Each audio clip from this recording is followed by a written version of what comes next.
Salut à tous les amis, bienvenue pour cette nouvelle vidéo. Aujourd'hui on va parler de l'équipe de France et on va surtout parler du forfait de Karim Benzema. Ça y est, c'est officiel, Karim Benzema est forfait pour cette Coupe du Monde. C'est terrible pour le joueur, c'est terrible pour les Bleus et c'est terrible pour cette Coupe du Monde finalement, puisque dans cette Coupe du Monde, il n'y aura ni le Ballon d'Or, ni son dauphin, Sadio Mané. Donc c'est quand même terrible pour le football et cette Coupe du Monde, mais d'abord pour l'équipe de France et surtout pour le joueur. Honnêtement, on s'y attendait. On s'y attendait depuis quelques jours, quelques semaines. Benzema avait des déclarations pour rassurer. Il a tenté de rassurer en disant qu'il avait quelques gènes, qui faisaient en sorte d'être prêt, d'être apte pour le début de cette Coupe du Monde, qui connaissait très bien son corps. Mais il y avait des signaux qui trompaient pas. Il participait pas aux séances collectives, il s'entraînait que à part. Ça fait des semaines qu'il joue plus, même avec le Real. Et Marcus Thuram a été appelé. Et ça, c'était pas anodin. Marcus Thuram, c'est un numéro 9. Et si Dédé l'a appelé, c'est qu'il estimait qu'il y avait de grandes chances que Benzema soit forfait. Et malheureusement, il s'est blessé, ou reblessé, je sais pas, lors de son retour dans une séance collective. Et en plus, il s'est blessé à l'autre jambe. Il avait des gènes à une cuisse et il s'est blessé à l'autre cuisse. Donc voilà, l'état physique de Karim Benzema est vraiment assez inquiétant. Donc Benzema forfait pour cette Coupe du Monde, c'est terrible, mais bon, il va falloir faire avec. Touché au quadriceps de la cuisse gauche, Karim Benzema est contraint de renoncer à participer au mondial. Toute l'équipe partage la tristesse de Karim et lui souhaite un prompt rétablissement. C'est vraiment terrible pour lui. On sait que l'histoire de Benzema avec l'équipe de France, elle a été contrariée. Il a été absent pendant très longtemps. Les Bleus ont été champions du monde sans lui. Quand il revient en équipe de France, les Bleus participent à l'Euro et se font éliminer tôt dans la compétition, et puis l'équipe de France participe à la Coupe du Monde, il est auréolé d'un ballon d'or, on se dit, bon, c'est parfait, il est ballon d'or, l'équipe de France à la Coupe du Monde pour la 3e étoile, peut-être que finalement les planètes s'alignent, eh bien non, finalement il se blesse quelques jours avant la Coupe du Monde, c'est terrible, c'est vraiment un terrible destin, et je vais être honnête, je suis assez inquiet pour l'avenir de Karim Benzema, parce que j'ai l'impression. En fait, il a tout gagné en club. Il a gagné peut-être son objectif ultime avec la Coupe du Monde. Coupe du Monde, il a pas gagné la Coupe du Monde, mais il a gagné le Ballon d'Or. Et je pense que le Ballon d'Or, il courait après ça depuis très longtemps. Donc il est arrivé à un prime au niveau personnel et au niveau du club. Et j'ai peur que Karim Benzema, là, se relâche. J'ai l'impression que son corps, en fait, lui dit un peu stop. Il a tellement fait d'efforts pour être au top niveau et d'être au top pour cette Coupe du Monde, pour l'équipe de France, que j'ai l'impression que quand il a gagné son Ballon d'Or, il y a eu un relâchement psychologique et peut-être aussi physique suite à cet objectif qui a été atteint, le Ballon d'Or, un objectif qui était très important pour lui. J'ai un petit peu peur que son corps lâche en fait, et que même psychologiquement, lui, il lâche. D'autant plus avec cette terrible nouvelle, ce forfait à la Coupe du Monde. La prochaine Coupe du Monde, c'est dans 4 ans, il aura 38 ans. Je pense pas qu'il sera présent dans l'effectif dans 4 ans. Il peut par contre peut-être jouer l'Euro dans 1 an et demi, mais à voir dans quel état physique il va être. Mais dans 4 ans, j'y crois pas et je pense que lui non plus n'y croit pas. Mais je m'inquiète pour Benzema. J'ai peur qu'il soit maintenant dans une phase clairement descendante dans sa carrière avec des pépins physiques et avec peut-être un relâchement mental.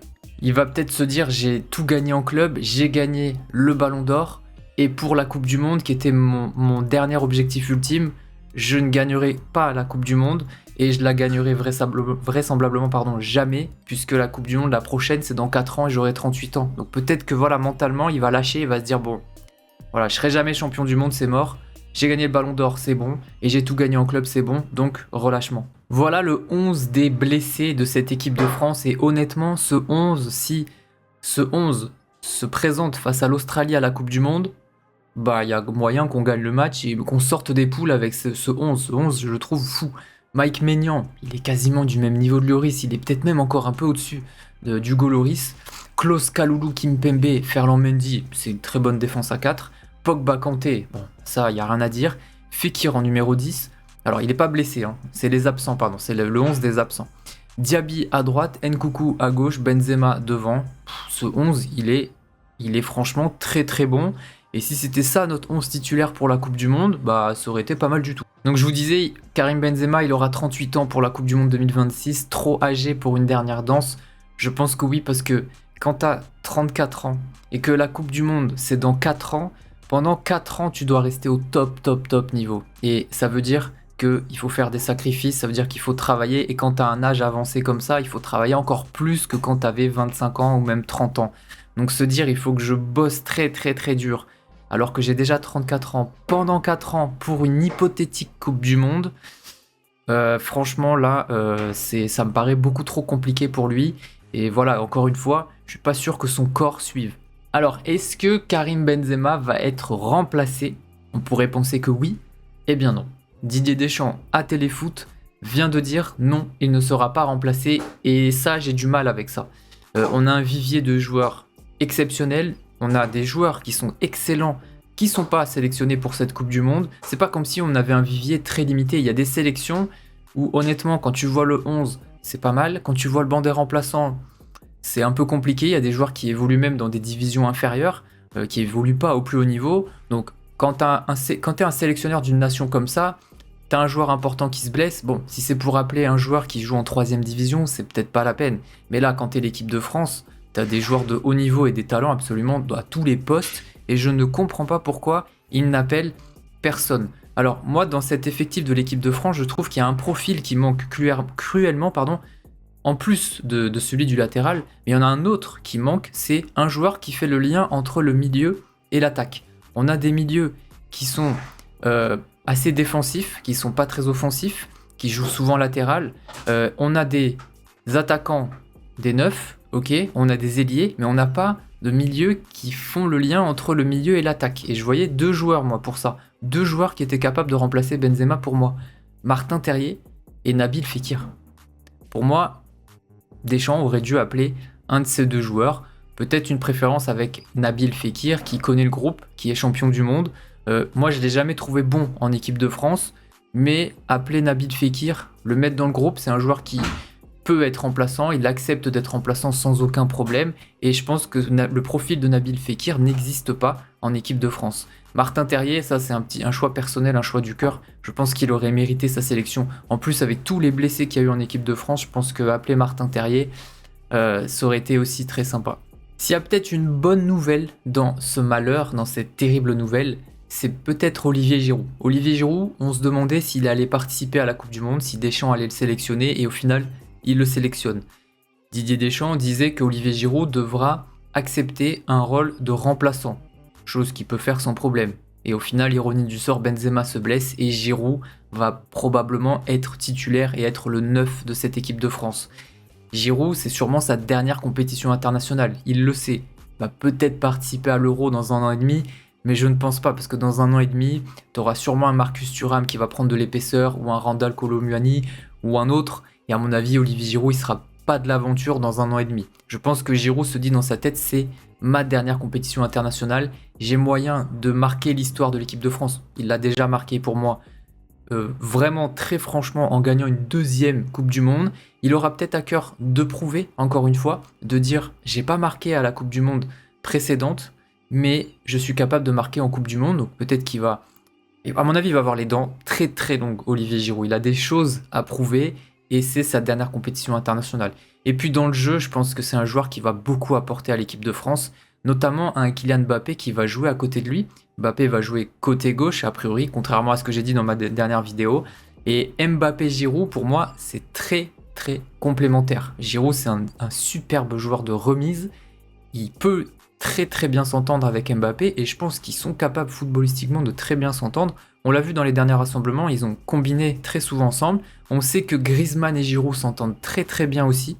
Donc ce triangle-là, Griezmann, Giroud, Mbappé, ça peut être redoutable et c'est très complémentaire. Ces 3 joueurs sont très complémentaires.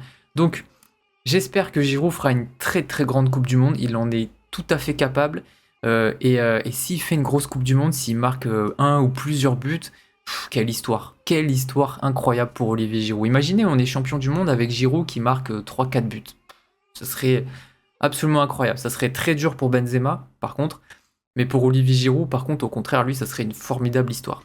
Je viens de voir le tweet juste en dessous là, ça va jouer contre des attaques Gabriel Jesus, Richarlison, Kane Rashford, ou Ronaldo, Félix, Leao et nous on a Giroud. Euh, En fait nous c'est pas que Giroud, on a Dembélé, Giroud, Mbappé.